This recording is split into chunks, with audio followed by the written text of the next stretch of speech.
Gwitch everyone, Kajima Tashiv, and welcome back to episode number 156 of the Inline G Flute podcast with me, ya boy, ya motherfucking Inline G. Fuck, it's hot.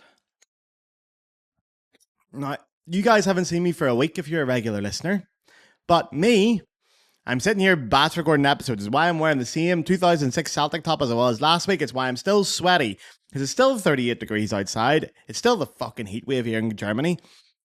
And I'm still dying. And I want to bank some episodes because we are a few weeks away from the school holidays here in Germany. And this summer, I have taken 0 gigs, turned every one of them down until the end of August. I have no teaching, and I'm getting full pay for that entire period. 6 weeks of full pay and no work. So I'm going to be drinking sangria and smoking Vogues for the entire time, and I need to get some episodes banked. So we're working at it now. But also, this week's episode is very topical. And it needs to get out before we all stop giving a fuck. So we've got short memories anyway these days. I'm going to ask you all to cast your minds back 2 to potentially 3 weeks. Which I know in the modern day is a great task. Because in 2 to 3 weeks, Donald Trump could have blown up another country. But do your best. Especially if you're a flute player. It might not be hard to remember what I'm going to be talking about. Because it was maybe the biggest news for the instrument in decades. If you're not a flute player, you won't remember this. You probably didn't give a shite. You probably didn't even read about it. But this year, a series of lost Mozart pieces, actual Mozart pieces for flute and harp were found, they were verified to be Mozart, and they were performed and recorded. Who knew we would be getting a new Mozart piece before GTA 6? Fuck me. So I'm going to give you a quick timeline of what's been happening recently. I'm working out. So on the 2nd of February, 2026, there's a fella called François-Pierre Grma. I hate saying that name, man. It reminds me of Leroy Merlin. Grma. I'm pretty sure that's how you pronounce it. French people have to correct me on this, but it's G-O-Y, but I think in that sense, it's Grma. I hope it is, because I'm not re-recording this. So, François-Pierre Grma, he's rummaged around some old manuscripts in the Bibliothèque nationale de France, which is the National Library of France, based in Paris. He's specifically working in the Richelieu site. We'll get to that later. So he's not going to bite in there. François-Pierre, he's a musicologist, and he's getting ready for retirement. He's getting to that age now. And he's had a very long career working there. Really distinguished career in the National Library of France. Anyway, he's working through some old manuscripts to see what he can find and what's going on. He picks up this wee notebook and flicks through it. There's 44 pages he starts going through. And then he turns the page and his wee brain just explodes. I can see him now. Sacre bleu. I have a really terrible stereotype of French people. Sacre bleu, mais oh, maman. I actually speak French. You wouldn't know it. So he notices as he's flicking through, he's see some music and some pieces written down, and he noticed on the treble clef especially there's a little tilt, goes a wee bit that way, and also the bass clefs are inverted, which was not very common for that time, so pre-1800s in France. And his wee light bulb goes off, just bing above the head. But he thought only one man wrote like that pre-1800 in France, and that was our own Wolfie Mozart. So, François-Pierre calls up his colleague, Laurence Découvert, who's also a bit of an expert.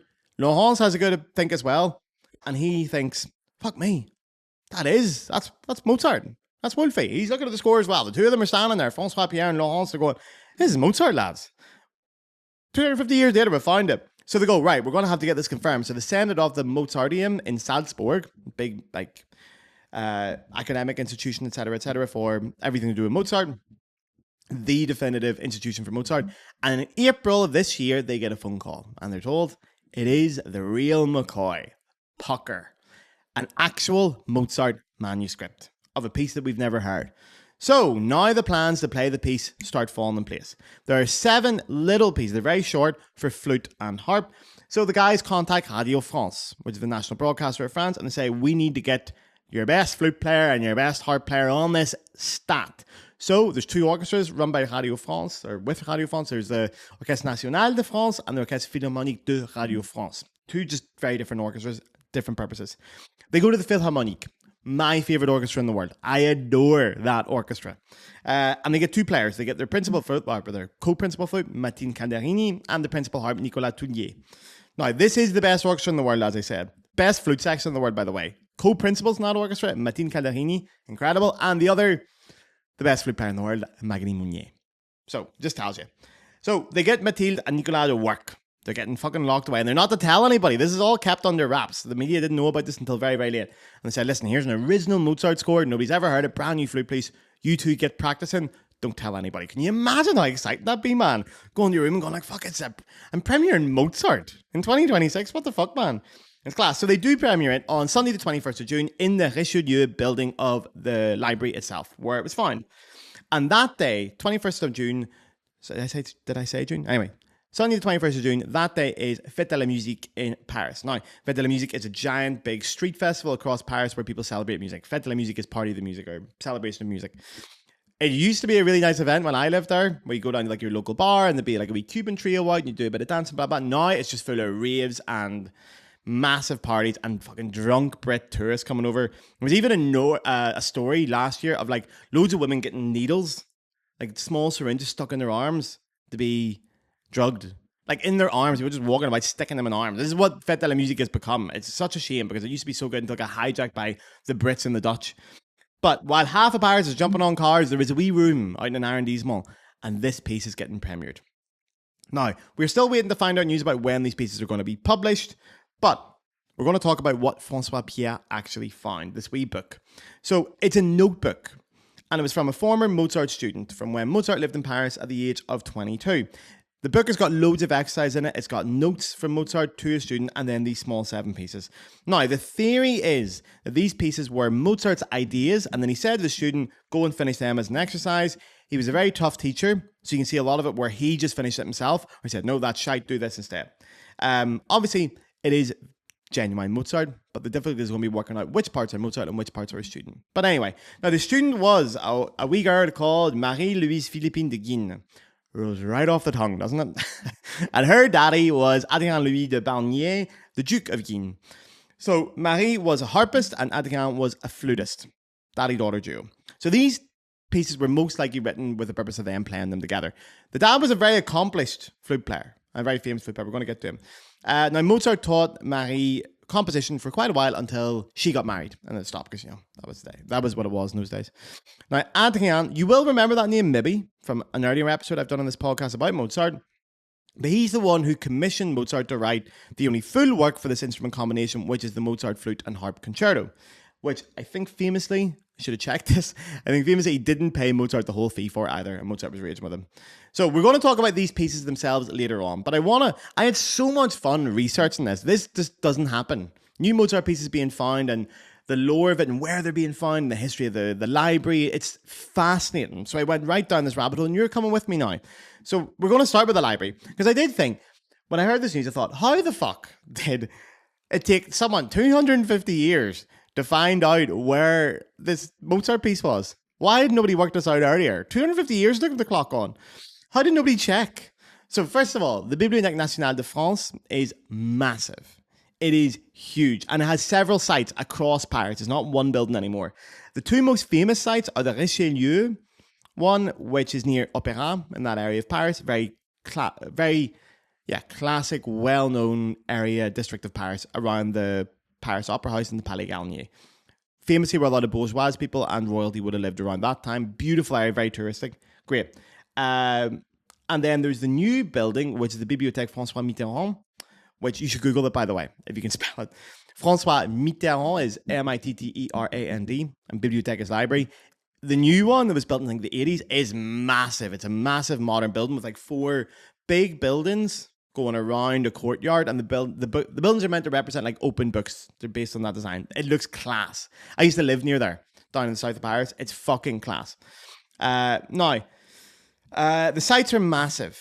These two sites, without even going into the other sites, these two sites are massive and they have huge amounts of underground storage that has been expanded gradually from the 1700s right up to now. But we're going to stick today with the Richelieu building because that's where everything was found. And you might recognize that name. I certainly did, Richelieu, because I first of all thought, I was like, Richelieu, the cardinal, was he not the bad guy in Hunchback of Notre Dame? It's not him. Apparently the Hunchback of Notre Dame's Claude Frollo. Okay, I've read it, I forgot about it. But I was thinking I've definitely read about him somewhere, and then I realized The Three Musketeers. So Alexandre Dumas wrote The Three Musketeers. Brilliant book, by the way. Even in English, fantastic book. So much fun. If you want to enjoy a piece of classical literature, reading it like it's just a bit of crack. It's an adventure story. It is so much fun. And there's actually a second book called 20 ans après, 20 years after, which is brilliant as well. It's so good. But Cardinal Richelieu is the main, I wouldn't say protagonist or antagonist. He's something in the middle, but he's a villain essentially in a way. So Dumas sort of portrayed him as the real mastermind behind France. You've got the King Louis, whatever, one of the Louis, 14th, 15th, I don't know which one. But the real influential mastermind behind him is Richelieu. Now, the real Cardinal Richelieu was a real person, obviously, was kind of like that, but there's a whole district in Paris. It was essentially his hood. And there is a Rue de Richelieu, which is where the library is, and that's one of the big reasons why it's got the name it does, okay? It's not directly named after the cardinal, just the street. Now, it used to be a palace for another cardinal, and then it became a royal library, so Bibliothèque du Roi. That continues expanding, and they start the Anne the Underground thing. This is in the 1600s, 1700s. And then after the revolution, you can choose which revolution you want. There's a revolution every week in France. But after the main French Revolution, it becomes the nationale. So the Bibliothèque nationale de France, the National Library, no longer a royal library for obvious reasons, because if you were royal, you would have got your head chopped off in those times. So very importantly, a lot of rich people, the bourgeois, people involved in the royal families, etc., they had their personal book collections taken and they were sent over to this library. So the new site, François Mitterrand, that was built in like the 80s. One of the big reasons for that was to handle the spillover from the old one. They just didn't have enough storage for all these documents and books. So they had to build something massive to keep storing it. I mean, I cannot tell you how big this place is. I think I read somewhere there's 42 million books at the library in general, which is mad. But a lot of the stuff from pre-1800 stayed at the Richelieu site. It still does. It's still there now. But it still doesn't quite explain how the fuck nobody clocked that there was a Mozart piece knocking about down there for all these years. So, and you're going to find out. But you know what? Before I do that, while we've got the time, I'm going to do a Patreon read. So, sorry, before I let you get in, I'm going to keep you on tender hooks because I need money. So, if you're a regular listener to this podcast, skip ahead. You know what the crack is. If you're a new listener around here, it's your first time in Inline G, just stay. Don't go anywhere. Lend me your ears for just a wee minute. That's lovely. The Inline G podcast is free, and it will always be free. That is a motherfucking guarantee. But if you wish to donate to the podcast, you can now do so through the Patreon. On the screen now is the address, and for the audio listeners, it is patreon.com/the Inline G Flute podcast. The link is, of course, in the description. Now, it costs €5 a month to sign up to the Patreon, guys, or $5, whatever it is. This podcast is the definition of a small independent podcast. I do everything around here on my own. Every aspect of this podcast, audio editing, video editing, graphic design, marketing, scheduling, script writing, meeting guests, everything is done by myself. There is an episode of this podcast every single Friday. Come rain nor shine, we get it out. For 156 weeks now, I've been doing that. I adore this podcast. It is a shitload of work, but I love every second of it. It's been the greatest creative project of my life by quite a bit. Now, it's a lot of work, as I said. I've tried to get sponsors on before to get me paid for my work, but sponsors really insist on controlling the content of the show, making sure there's no swearing and making sure there's nothing controversial. That is not what makes this podcast great. So they can go fuck themselves. I'm not having them on if they're not willing to accept the content as it is. That's what makes this podcast the biggest flute podcast in the world. So it is now 100% listener funded. By the way, I get more in sponsorship from the patrons than I know other flute podcasts get from actual sponsorships. So we're doing all right. But that doesn't mean don't sign up, okay? I need more money. I'm not making that much money off this fucking podcast, right? I need more, okay? So here's the crack. If you listen to this episode and you liked it and you think, fuck, I'd love to buy Gareth a drink or a pint if I saw him in the pub, do it online. Sign up to the Patreon. If you want to do it as a one-off thing, you don't want to make a monthly thing of it, sign up, immediately unsubscribe. That way it's just a one-off payment, okay? Basically, you won't get any extra episodes because I really believe this podcast should be for everybody, regardless of income. If you can afford the €5 a month, you're getting 4 episodes a month, this lads, by the way. That's 4 hours of entertainment, okay? That's less than fucking Netflix. And it's an extra, you're supporting an actual creator. It's going right into my pocket, okay? If you can afford to sign up, it is hugely appreciated. It is the reason this podcast is still going. If you can't afford it, okay? Times are hard, okay? Especially if you're an artist. €5 a month can be a lot of money to some people. If you can't, don't worry about it. Someone else is paying so you can listen for free, okay? It is a system based on kindness and soundness. Although if you can't afford it, please do fucking sign up. Times are really hard around here. Anyway, okay, so to find out how the French misplaced a piece of Mozart for 250 odd fucking years, we have to look at what actually happens when something goes to a major library like this. What's the process from the book arriving to getting it out? So, an item enters the National Library of France in a couple of several ways. One was a royal collection inheritance. So that's what I was talking earlier. It was a pre-revolution thing. So rich families had these things knocking about for a long time. They inherited it after them. Confiscation was a big one as well. After the revolution, they took them from them. They said, right, fuck you all. You've got too much money. I'm chopping your head off and I'm taking your books. A lot of them are purchased or donated. That's more modern. There was a legal deposit system as well called the dépôt légal. Don't need to get into that today. And other institutions will send things over to them. So at this stage, this is when the book is physically received. They'll grab it. They'll have a look, a brief inspection on it for condition, and then it'll be usually assigned like a provisional identity. Very provisional. Then it goes on to the next stage, which is cataloging. And this is where its intellectual identity is created. So the item is then described in the library's catalog systems. Now that'll include a title or an assigned title if it hasn't got one, which is very much so the case here. It'll have an author attribution if known, date and period estimation, physical description, like what kind of paper and all it's using, subject classification, and a shelf mark. So that'll be its address, essentially. This is where our little notebook starts to go a little bit funny. Because, now, this book, let's assume it did come from this fancy Duke's family. And it was post-revolution. First of all, it would have been recorded under the name of Marie. It wouldn't have been recorded under Mozart because they would have found it in her house. They would have seen it was her exercise book. They would have put it under her name without really putting much importance of it. It probably came with a huge collection of other books. They looked at it quickly and went, right, we'll stick that in. It might not be important, but fuck it, it's going in anyway. It could have, probably was labeled as just notebook for music studies from famous white girl. Probably not that, but you know what I mean. It then would have been sent off to storage. That's it. So these massive big underground spots down in there, they're now fully climate controlled, by the way, to look after the condition and temperature of the books to protect them. Now, back then it wasn't, but it's been moved over hundreds of years. But once it goes into long-term storage, once that book is in there and it's got its shelf mark, that's it. It's basically invisible. It disappears. It will never come back up unless it's requested.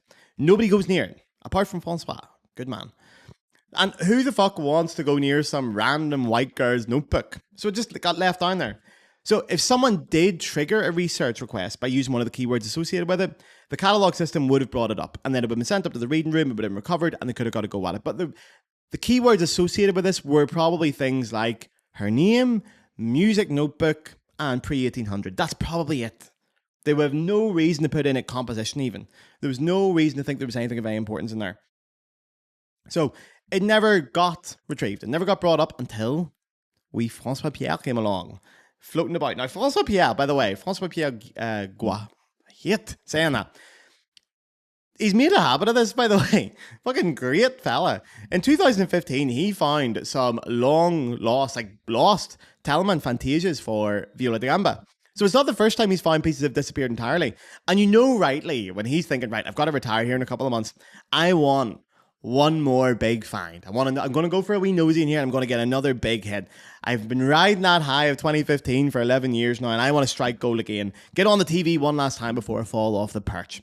And voila, gold he hits. Now again, it's this weird way that Mozart writes the treble clefs to give it away.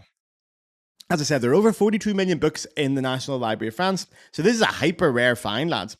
Now, by the way, this whole thing about how the book ended up there, that's a theory. It's not confirmed yet. Nobody really knows how the book ended up there, what happened, or if they do, it hasn't been confirmed to the press yet. A lot of this podcast episode is going to date quite badly, I imagine, but anyway, we can look at it as a relic of time. So, the pieces themselves, you can go and listen to them up until the 22nd of July. They are on France Radio, franceradio.fr.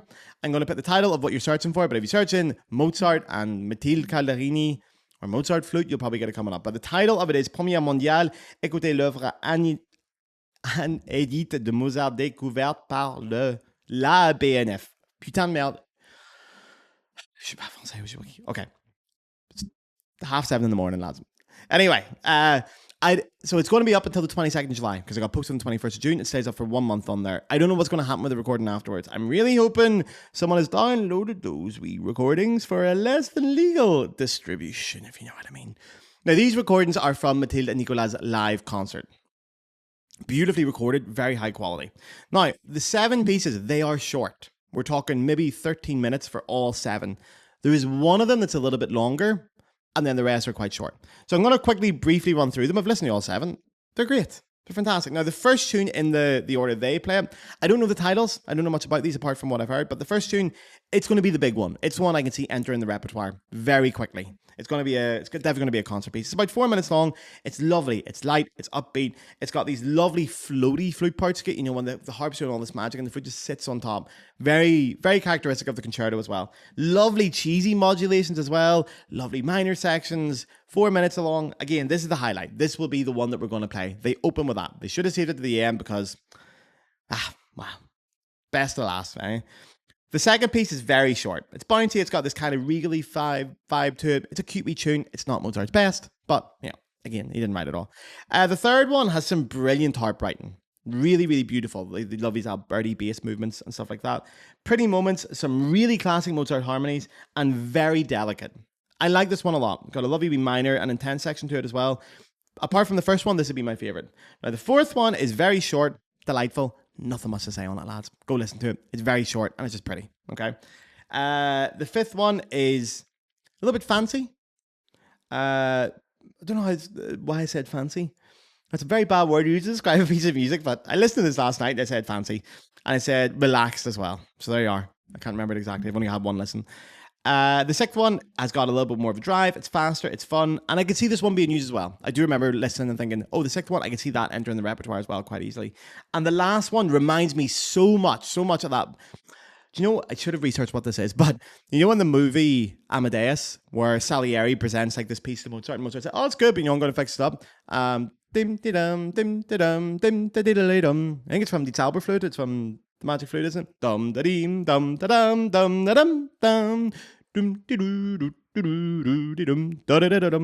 It's very like that. It gives me huge vibes from that. It's fantastic.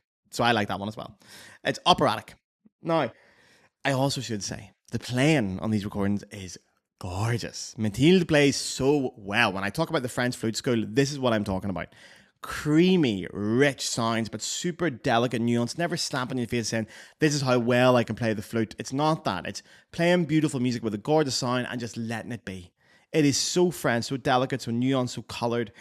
It is, again, so French in the best possible way. So you've got until the 21st of July. Go to radiofrance.fr. You will find it in there. If you can't find it, come and send me a message. So there is no word, as I said, on when these pieces are going to be edited or when they're going to be published, but I imagine it will not be long. I'm hoping at least the original manuscript will pop up in IMSLP.